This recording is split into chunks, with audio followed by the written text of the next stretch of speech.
ناظرین کرام السلام علیکم ورحمۃ اللہ وبرکاتہ۔ مولا صلی وسلم دائماً ابداً علی حبیبک خیر الخلق کلہم۔ سوال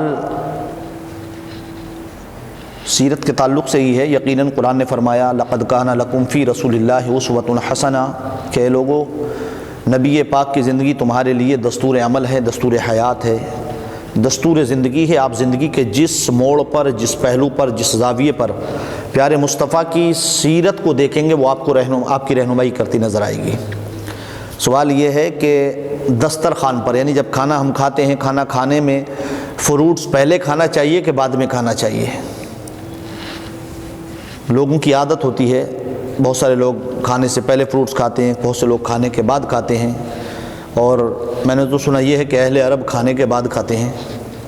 لیکن حدیث شریف میں یہ ہے کہ سرکار ہمیشہ جو فروٹس کھاتے، جو پھل تناول فرماتے، وہ کھانے سے پہلے کھاتے تھے۔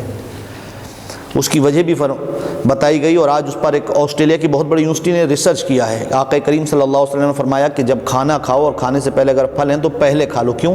اس لیے کہ فروٹس میں 90% سے لے کر 99% تک پانی کی مقدار ہوتی ہے، اور حدیث شریف میں سرکار مدینہ صلی اللہ تعالی وسلم نے فرمایا کہ کھانے کے بعد پانی نہ پیا جائے۔ کیوں؟ اس لیے پانی پہلے پینے کی ترغیب دلائی گئی کہ پہلے پانی پیو تو وہ شفا ہے، بیچ میں پیو تو غذا اور بعد میں پیو تو وبا۔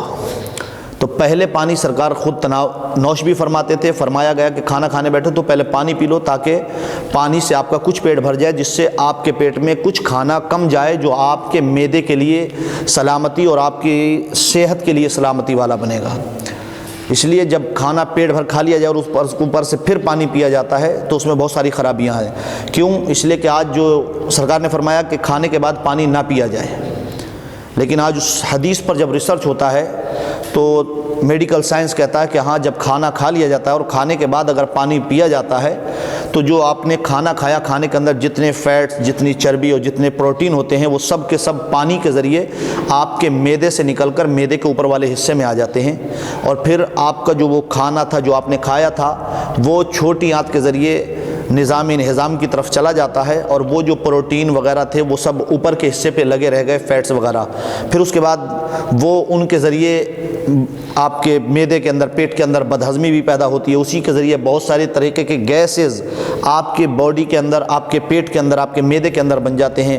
وہی آپ کے جو ایسیڈیٹی آج کہتے ہیں نا، جلن جو ہوتی ہے، وہ بھی اسی کا نتیجہ ہوتی ہے، اور آج اکثر و بیشتر لوگ اس بیماری میں مبتلا ہوتے ہیں۔ وجہ یہی ہے کہ ہم نے طریق مصطفیٰ کو چھوڑ دیا ہے۔